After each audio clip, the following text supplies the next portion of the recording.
आणि म्हणजे आता एवढं पीक भारी डोलतंय आपलं आणि ते बी एवढं टेम्परेचर मध्ये, तर मग समाधानी तर राहील. ही व्हरायटी आपण हे गुजरात वांग म्हणून आणलेलं आहे. ही आपल्याकडे काही चालत नाही, आपलं फक्त गुजरात मध्ये मार्केट याला गुजरात झालं. तर आपण याची लागवड आपण 20 एप्रिलला केली होती. 20 एप्रिलला केली होती ना आणि अजून 2 महिन्याची पण वांगी पूर्ण झालेली नाही आपली.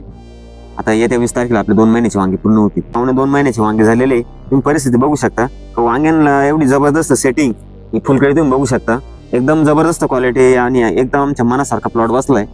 आणि आता तुमचं मार्गदर्शन तर आहेच आम्हाला, आणि त्यात तुम्ही जे सांगितल्याप्रमाणे आम्ही तुमचे बेसल डोस वापरले, त्याचा पण अतिशय सुंदर रिझल्ट आलाय आम्हाला. आणि सगळ्यात मेन मुद्दा असा आहे का आम्ही ज्यावेळेस 42च्या पुढे टेम्परेचर होतं 20 एप्रिल म्हणजे, त्यावेळेस आम्ही वांग्याची लागवड केली होती. त्यावेळेस असं होतं, इतकं टेम्परेचर होतं, झाड लावल्यानंतर ते जगू शकत नव्हतं एवढं टेम्परेचर मध्ये. पण आम्हाला तुम्ही सांगितलं की तुम्ही हे खत वापरा आणि तुम्हाला तुमच्या भरवशावर लावले आम्ही वांगे असं समजा, आणि आमचा प्लॉट सक्सेस झाला. आज अजून पाऊस पण झालेला नाही आमच्याकडे. आज तारीख आपली 13 तारीख आहे आसपास, 13 तारीख अजून काही पाऊस झालेला नाही आणि पाण्याची थोडीशी टंचाई आहे. पण मग ते खतं वापरल्यामुळे काय होतंय, पाण्याची थोडीशी जी कमतरता आमच्याकडे आहे ती खतांमुळे आम्हाला झाडांना काही जाणवत नाही. जे पाणी जे आहे ते झाडांनी धरून ठेवलेलं असा नाही. रासायनिक नाही, आपले तुमचे जैविक खत आहे, जे तुमचे बेसल डोस आहे, बोन मिल झालं, बायो पॉवर झालं, 6G+, ही बाकी तुमचे खत जे आहे 10 गोण्यांचा किट वापरलेला आम्ही.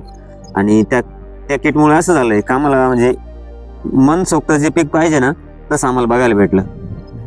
रिझल्ट पण छान आले. आता फुलकळी जर बघायला गेलं, फुलकळी तर प्रत्येक शेंड्यामध्ये बंचेस मध्ये फुलकळी, आणि जे झालं कळी सेट झालेली ती कळी सेट मध्ये म्हणजे आता जर 5 जर फुलकळी निघाली त्यात 3 ते 4 फळं सेट होऊन जातात. हे बघा, आणि मस्त आहे, मन एकदम भारी बसलाय प्लॉट. सेटिंग पण व्यवस्थित होती आणि अजून त्याला कुठल्याही प्रकारचं वॉटर सोलेबल अजून चालू झालेलं नाही.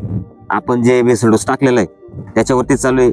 आता इथून पुढे त्याला वॉटर सोलेबल वगैरे चालू करावं लागेल. ही चालू आहे, त्याच्यामुळे खतांचे रेट जे 2022ला बॅग होती ती 2324ला बॅग निघून गेली.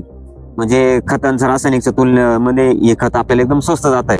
आता 10 गोण्यांचा आम्ही जो किट वापरला आणि तो 475 किलोचा डोस बसला 10 गोण्यांचा. आणि त्याच्यामध्ये 1 एकरला आपण कसं म्हणतो की रासायनिक जर घेतलं तर एक बॅग कशी पुरल, हे तसं 475 किलोचा एकरी आम्ही जो डोस वापरला एकदम मनसोक्त टाकला बेडवर, की झाडाला पोटभर खायला कसं देतो आपण तशा प्रकारे आम्ही बेसल डोस टाकला आणि झाडाची क्वालिटी पण तशीच बनली.